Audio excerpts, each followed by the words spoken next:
CBSE class 10 science NCERT का chapter 9 हम शुरू करते हैं, सम एप्लीकेशंस ऑफ ट्रिग्नोमेट्री। इसमें हमें हाइट्स एंड डिस्टेंसेस पढ़ना है। What is line of sight? The line of sight is the line drawn from the eye of an observer to the point in the object viewed by the observer. तो मान लेते हैं यहाँ से हम लोग ऑब्जर्व करें, हमारी आई है, ठीक है, और हम लोग इस ऑब्जेक्ट को ऑब्जर्व कर रहे हैं, ए से ऑब्जर्व कर रहे हैं, बी को ऑब्जर्व कर रहे हैं, तो ए बी हो जाएगा लाइन ऑफ साइट। और अगर बी नीचे होता तो ये ए बी हो जाता line of sight. What is angle of elevation represent? तो the angle of elevation is the point viewed the angle of elevation of the point. तो किसी पॉइंट का एंगल ऑफ एलिवेशन होता है, the angle of elevation of the point viewed is the angle formed by the line of sight with the horizontal when the point being viewed is above the horizontal level. तो यहाँ से हम लोग observe कर रहे हैं, इसको observe कर रहे हैं, तो ये लाइन ऑफ साइट है। The angle of elevation of the point viewed, इस पॉइंट का, ठीक है, एंगल ऑफ एलिवेशन हो जाएगा the angle form by the line of site. और एंगल के लिए हमें एक रे और चाहिए, एक लाइन सेगमेंट हम लोग बोल सकते हैं, bye the line of sight with the horizontal. ये दूसरी होगी हॉरिजॉन्टल, तो ऑब्जर्वर जो है वहाँ से आपका हॉरिजॉन्टल होता है, तो इनके बीच में angle of elevation. What is angle of depression represent? The angle of depression of a point on the object being viewed is the angle formed by the line of sight with the horizontal. तो line of sight के संग और horizontal के संग जो angle बनेगा when the point is below the horizontal level। तो horizontal level observer से माना जाता है यहाँ, और यहाँ भी आप देख सकते हो ऑब्जर्वर से माना गया है horizontal level। तो line of sight होता है horizontal level, ठीक है। ऑब्जर्वर से जिस पॉइंट को ऑब्जर्व करते हैं तो वो अगर नीचे है तो वहाँ पर लाइन ऑफ साइट, और हॉरिजॉन्टल लेवल, तो ये एंगल जो आपका बन जाएगा वो एंगल ऑफ डिप्रेशन बन जाएगा, ठीक है। नोट में देखते हैं द हाइट और लेंथ ऑफ एन ऑब्जेक्ट और the distance between two distant objects can be determined with the help of trigonometric ratios. तो ट्रिग्नोमेट्रिक रेशियोज का हम लोग रियल लाइफ में यूज़ करते हैं हाइट या लेंथ ऑफ ऑब्जेक्ट फाइंड करने के लिए, या फिर distance between two distant objects के लिए। अगला क्वेश्चन हमारे पास है, अगला क्वेश्चन है an observer 1.5 metre tall is 28.5 metre away from a chimney. The angle of elevation of the top of the chimney. Angle of elevation किसी पॉइंट का होता है जिसे हम लोग ऑब्जर्व कर रहे हैं, तो हम लोग यहाँ पर चिमनी, ठीक है, the angle of elevation of the top of the chimney, chimney का टॉप को ऑब्जर्व कर रहे हैं, तो उसका angle of elevation from her eyes, मतलब ऑब्जर्वर के आइज से 45 डिग्री है। तो हाइट ऑफ द चिमनी हमें फाइंड करनी है, NCERT सॉल्व एग्जाम्पल है, तो आप चाहें तो एक बार इसको ट्राई कर सकते हैं।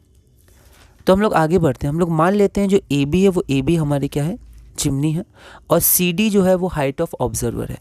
तो अब यहाँ पर ऑब्जर्वर, यहाँ उनकी आइज होंगी, तो यहाँ से अगर वो ऑब्जर्व कर रही हैं तो D से A तक, ठीक है। तो यहाँ पर ऑब्जर्वर की आई और यहाँ पर A, तो ऑब्जर्वर D से A को ऑब्जर्व कर रहा है, तो यहाँ पर AD या DA हमारा लाइन ऑफ साइट हो जाएगा। AB चिमनी हो गई, CD हमारा क्या हो गया, ऑब्जर्वर, ये ऑब्जर्वर है, और एंगल AD हो जाएगा angle of elevation from the eye of the observer to the point on the object being observed. Angle of elevation यहाँ पर CD हमारे पास 1.5 है, हम देख सकते हैं CD और EB या BE बराबर है। उसी तरह एंगल ADE हमारा हो गया 45 डिग्री, और उनकी डिस्टेंस, ठीक है, उन ऑब्जर्वर और चिमनी के बीच में डिस्टेंस हो जाएगा 28.5 मीटर। तो DE हमारा 28.5, हम देख सकते हैं CB या BC भी 28.5 मीटर है। अब हम लोग क्या करते हैं, आगे बढ़ते हैं, हमें चाहिए क्या, तो हाइट ऑफ द चिमनी। तो चिमनी ये पूरी है, BE तो पता है, बस हमें AE चाहिए। तो इस ट्रायंगल में अगर हम लोग देखें तो कौन सा ट्रिग्नोमेट्रिक रेशियो, ठीक है, कनेक्ट करेगा ये 45 डिग्री के लिए देखेंगे, तो एडजेसेंट साइड हमने देखा था पिछले चैप्टर में, ये बेस हो गया, और ये परपेंडिकुलर या ऑपोजिट साइड, इसको कौन कनेक्ट करता है, तो tan या cot करता है, ठीक है। तो यहाँ पर हम लोग tan या cot कर सकते हैं। तो ट्रायंगल AED में tan 45 डिग्री तो 1 होता है, तो यहाँ पर AE बराबर DE हो जाएगा। तो ये जो AE है वो DE के बराबर है, मतलब ये 28.5 मीटर है। तो हाइट ऑफ द चिमनी होता है AE plus AB that is 28.5 degree, 5 metre, plus 1.5 metre that is 30 metre. और एक क्वेश्चन हम लोग और करेंगे, the shadow of a tower standing on a level ground is found to be 40 metre longer when the sun's altitude is 30 degree then when it is 60 degree. Find the height of the tower, NCERT solve example. तो एक tower है, तो सन के कारण उस tower की height बन रही है, ठीक है। तो जब सन का एल्टीट्यूड 30 डिग्री होता है तो जो टावर की हाइट होती है वो 40 मीटर लॉन्गर होती है। किससे कंपेयर कर रहा है? तो जब सन का एल्टीट्यूड 60 डिग्री है। तो जब सन का एल्टीट्यूड 60 डिग्री, मान लेते हैं सन है, तो सन का एल्टीट्यूड 60 डिग्री है, मतलब यहाँ पर कहीं सन होगा, तो सन का एल्टीट्यूड जब 60 डिग्री है, ठीक है, तो यहाँ पर जो टावर है उसकी ये शेडो बन रही है, वो आपकी कुछ बन रही होगी, तो ये मान लेते हैं 60 डिग्री पर है। अब जब एल्टीट्यूड हमारा हो जाता है 30 डिग्री, 30 डिग्री हो जाता है तो जो शेडो होगी वो बड़ी बनेगी, ठीक है, तो ये 40 मीटर लंबी है, मतलब यहाँ से यहाँ तक 40 मीटर है, ठीक है। तो इसको हम लोग एक बार देखते हैं, NCERT solve example. Let A B the height of tower, तो यहाँ पर ए बी हमारा क्या है? टावर है, ठीक है, यहाँ सन है, तो एक समय पे सन के एल्टीट्यूड 60 डिग्री है, तो ये 60 हो जाएगा, है ना। यहाँ से अगर यहाँ पर देखेंगे तो ये 60 हो जाएगा, ये हमें ध्यान रखना है, एंगल ऑफ एलिवेशन 60 डिग्री है। तो ये जो शेडो बनेगी वो शेडो BC बनेगी, और जब फिर सन मूव करेगा, ठीक है, मतलब अर्थ मूव करेगी, तो उसके कारण हमारे पास क्या होगा? तो ये 30 डिग्री हो जाएगा। तो 30 डिग्री जब होगा तो उसके कारण हमारे पास क्या होगा? शेडो ऑफ BD बनेगी, ठीक है। तो अब एक्चुअल मेजरमेंट नहीं दिया, पर दोनों शेडो के बीच में अंतर 40 डिग्री दिया है। तो पहले शेडो BC बन रही थी, अब शेडो BD बन रही है, तो उसके बीच में डिफरेंस हमारे पास क्या है? 40 मीटर है, 60 डिग्री और 30 degree. Let AB be the height of tower, BC be the length of the shadow when sun's altitude is 60 degree, that is angle ACB is equal to 60 degree. तो जब 60 degree हमारे पास altitude है तो हमारा BC length of shadow है, 60 degree altitude है, मतलब angle of elevation. और जब हमारे पास एंगल ऑफ एलिवेशन या फिर कह सकते हैं सन्स का एल्टीट्यूड 30 डिग्री है, तो फिर DB हमारे पास लेंथ ऑफ शेडो है, तो ये हमारे पास DB हो गया, ठीक है। अब दोनों में डिफरेंस क्या है? 40 मीटर। तो हम लोग देख सकते हैं CD या DC बराबर हमारे पास 40 मीटर है। Let AB is equal to H metre. अब हाइट ऑफ टावर को हम लोग H मीटर मान लेते हैं और BC को हम लोग मान लेते हैं X मीटर, ठीक है। तो ये हमारे पास जो DB हो जाएगा वो DB कितना हो जाएगा? 40 प्लस X मीटर।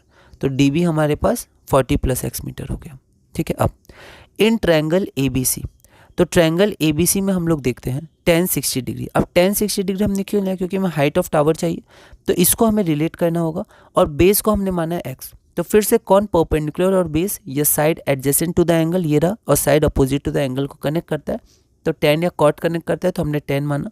तो यहाँ पर √3 बराबर tan 60 डिग्री √3 होता है, तो √3 बराबर H/X, तो H is equal to X √3, इसको इक्वेशन 1 माना।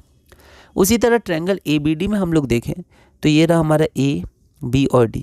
इसमें फिर से हमें इसको कनेक्ट करना है 40 प्लस X, और इसको कनेक्ट करना है हाइट ऑफ टावर को, और 30 डिग्री हमारे पास एंगल है, तो फिर से tan कनेक्ट करेगा, तो tan 30 डिग्री 1/√3 होती है, is equal to H/X plus 40। और यहाँ पर H हम लोग H देख सकते हैं, हमारा X √3 है, तो X √3 divided by X plus 40। अब हम लोग क्या करेंगे? यहाँ पर X √3 कैसे आया? तो H इक्वेशन 1 से हमने लिया X √3। अब एक इक्वेशन एक वेरिएबल, तो यहाँ से हमारे पास X की वैल्यू 20 आ गई। Now putting X equal to 20 in 1, तो हमें X नहीं चाहिए, हमें H चाहिए, ठीक है। तो हम इक्वेशन 1 में H की जगह, मतलब H का X के संग रिलेशन है, तो X को 20 पुट कर सकते हैं, तो H बराबर हमारे पास आ गया 20√3, तो H बराबर 20√3, therefore the height of the tower is 20√3 metre. तो इसी के साथ हमारे ये चैप्टर पूरा हुआ। बहुत ही बेसिक क्वेश्चन मैंने लिया, और भी क्वेश्चंस, मतलब इस तरह के क्वेश्चंस हमें देखने हैं। सबसे पहले क्वेश्चन को हमें समझना है, डायग्राम ड्रॉ करना है, उसके बाद देखना है कौन सा ट्रिग्नोमेट्रिक रेशियो का हम यूज़ कर सकते हैं और कैसे इक्वेशंस को सॉल्व करके आंसर निकाल सकते हैं। अब सिर्फ हमें क्वेश्चन ही करना है, वो हम लोग बाद में करेंगे। तो अगली वीडियो में हम लोग अपना अगला चैप्टर सर्कल्स शुरू करेंगे और धीरे धीरे CBSE NCERT क्लास 10 मैथ्स में आगे बढ़ेंगे।